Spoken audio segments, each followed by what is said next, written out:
NEET paper 2026 भाई साहब, इस बार जितना बवाल हुआ इसमें उतना किसी भी साल नहीं।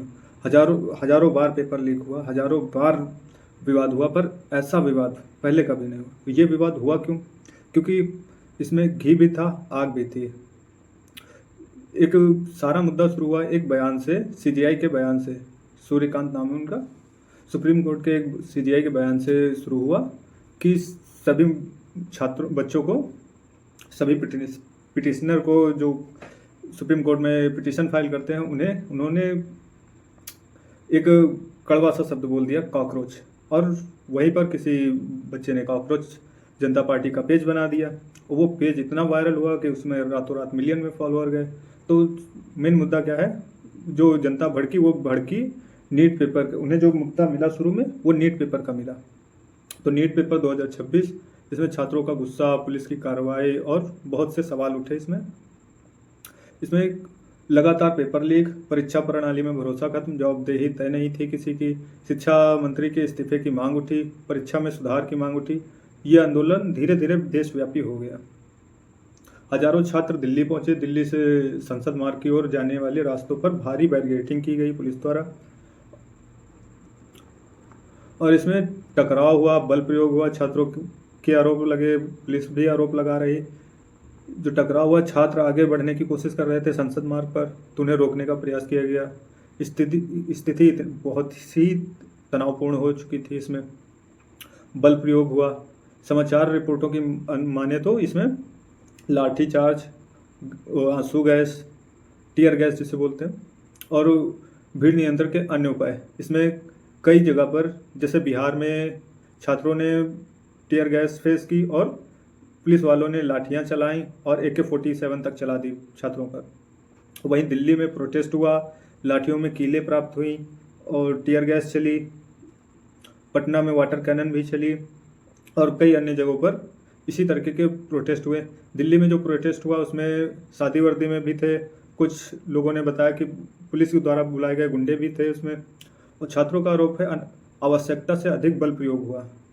कुछ छात्रों के साथ दुर्व्यवहार हुआ। कुछ महिला प्रदर्शनकारियों के साथ पुलिसकर्मियों द्वारा अनुचित व्यवहार हुआ। एक वीडियो सामने आया था जिसमें एक पुलिस वाले ने महिला के बर्स में लाठी डालने की कोशिश की, लाठी से मारा, और एक महिला को पुलिस ने थप्पड़ मारा, बहुत ही भद्दा थप्पड़ मारा। बच्चों पर भी, मतलब जो 18 से कम के थे उन पर भी लाठी प्रयोग हुआ और महिलाओं के साथ दुर्व्यवहार हुआ, उनके कपड़े फाड़े गए। कुछ बहुत ही बुरी स्थिति हुई। और पुलिस का पक्ष है कि दिल्ली पुलिस का कहना है कि संसद मार्ग की, मतलब संसद मार्च की अनुमति नहीं थी। जो छात्र संसद भवन की ओर गए, उस चीज़ की अनुमति नहीं थी। भीड़ ने कई स्थानों पर बैरिकेडिंग तोड़े, सार्वजनिक संपत्ति को नुकसान पहुंचाया, पुलिसकर्मी भी घायल हुए। जाहिर सी बात है दोनों तरफ से बल प्रयोग होगा। तो हालांकि ये सीजेपी का आंदोलन सिर्फ सीजेपी का आंदोलन नहीं था, इसमें ये एक छात्र मूवमेंट था जिसे मीडिया द्वारा कवर नहीं किया गया। सोशल मीडिया पर जो दावे वायरल हुए, कई वीडियो वायरल हुए जिनमें दावा किया गया कि पुलिस ने पहले से क्षतिग्रस्त वाहन रखे। इसकी बहुत सारी रीलें आई कि पुलिस ने पत्थर से भरी गाड़ी खड़ी कर दी प्रोटेस्ट स्थल पर और कई टूटी हुई गाड़ियां खड़ी की ताकि छात्रों पर बाद में आरोप लगाया जा सके। इन दावों की कोई स्वतंत्र पुष्टि तो नहीं है, रील ही देखी गई है। सरकारी और मीडिया रिपोर्टिंग के अनुसार दोनों पक्षों के लोग घायल हुए।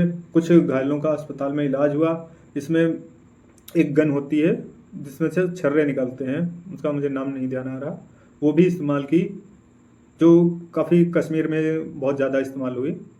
पायलट गन जिसे बोलते हैं। और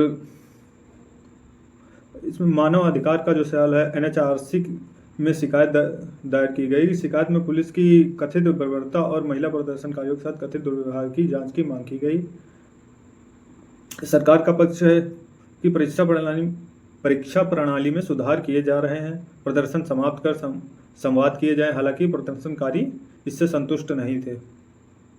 ये तब की बात है जब प्रदर्शन चल रहा था। आज तो प्रदर्शन खत्म हो चुका है। 21 जुलाई के बाद भी जंतर मंतर पर धरना जारी रहा। कड़ी सुरक्षा व्यवस्था लागू रही। सबसे बड़ा जो इसमें सवाल था कि क्या परीक्षा प्रणाली पारदर्शी है? जो कि बिल्कुल नहीं है। क्या पुलिस ने आवश्यकता से अधिक बल किया? बिल्कुल किया। क्या विरोध प्रदर्शन को बेहतर तरीके से संभाला जा सकता था? अगर सरकार कुछ दिनों अगर बच्चों के भविष्य की बात थी तो सरकार 1-2 दिन में भी बात कर सकती थी। इसमें सबसे पहले एक शायद कहीं का छात्र था, उसने कई दिनों की भूख हड़ताल की। फिर सोनम वांगचुक जी ने भी भूख हड़ताल की, उन्हें 20 दिन हो गए लगभग भूख हड़ताल पर। तो ये सरकार पहले भी ध्यान दे सकती थी इन बातों पर। इसमें निष्कर्ष यह है कि धर्मेंद्र प्रधान का इस्तीफा हो चुका है आज की डेट में। यह आंदोलन केवल नीट का नहीं बल्कि युवाओं के भरोसे, रोजगार, परीक्षा व्यवस्था और लोकतांत्रिक विरोध के अधिकार से जुड़ा हुआ मुद्दा था। इसमें बहुत सी मुद्दे सामने आए, छात्रों ने बदतमीजियाँ की, गालियाँ दी, मीम्स बनाए, जिससे सरकार काफ़ी नाराज़ हुई और लाठी प्रदर्शन में बहुत ही बुरी तरह से चोटिल किया सभी को। दूसरा, इसमें हंगर स्ट्राइक हुई और सोनम वांगचुक जी को घसीट के ले जाया गया। सोनम वांगचुक जी का लगभग 11 किलो तक वजन कम हुआ इस प्रदर्शन में। दूसरा, ये प्रदर्शन कई राज्यों में हुआ, कई जगहों पर हुआ, यहाँ तक कि लखनऊ में भी इको गार्डन में इस प्रदर्शन का आयोजन हुआ। हालांकि यहाँ पर ब्रूटल स्थिति नहीं थी, मैं लखनऊ से ही हूँ, पर प्रदर्शन हुआ और सरकार ने छात्रों की मांग मान ली है। धर्मेंद्र प्रधान का इस्तीफा हो गया और सीजेपी वालों ने या प्रदर्शनकारियों ने जो थे उन्होंने ये मांग की मंच से कि इस प्रदर्शन के दौरान जितने भी छात्रों पर एफआईआर हुई या कोई केस लगाया गया या बाद में केस लगाने के लिए उनकी डिटेल ली गई तो वो मान्य नहीं होंगी। प्रदर्शन से जुड़े किसी भी छात्र पर कोई कार्रवाई ना हो और इसके लिए भी सरकार ने माना है। नरेंद्र मोदी जी ने इंस्टा लाइव पे आके बताया, इंस्टा पोस्ट पे बताया है कि फास्ट ट्रैक कोर्ट बनाए जाएंगे जिसमें छात्रों को मतलब अपराधियों को जो नीट पेपर या अन्य किसी तरह के पेपर लीक करते हैं या चीटिंग करते पकड़े गए उन्हें भारी जुर्माना होगा और लंबे समय की जेल होगी। वो धर्मेंद्र प्रधान का इस्तीफा हो गया है, उनकी जगह पर एक नए अभी तो सहायक के रूप में आए हैं, उनका नाम शायद ध्यान नहीं मुझे अभी, जोशी करके है कुछ नाम उनका। बाकी देखते हैं अब शिक्षा में सुधार हो पाता है या नहीं।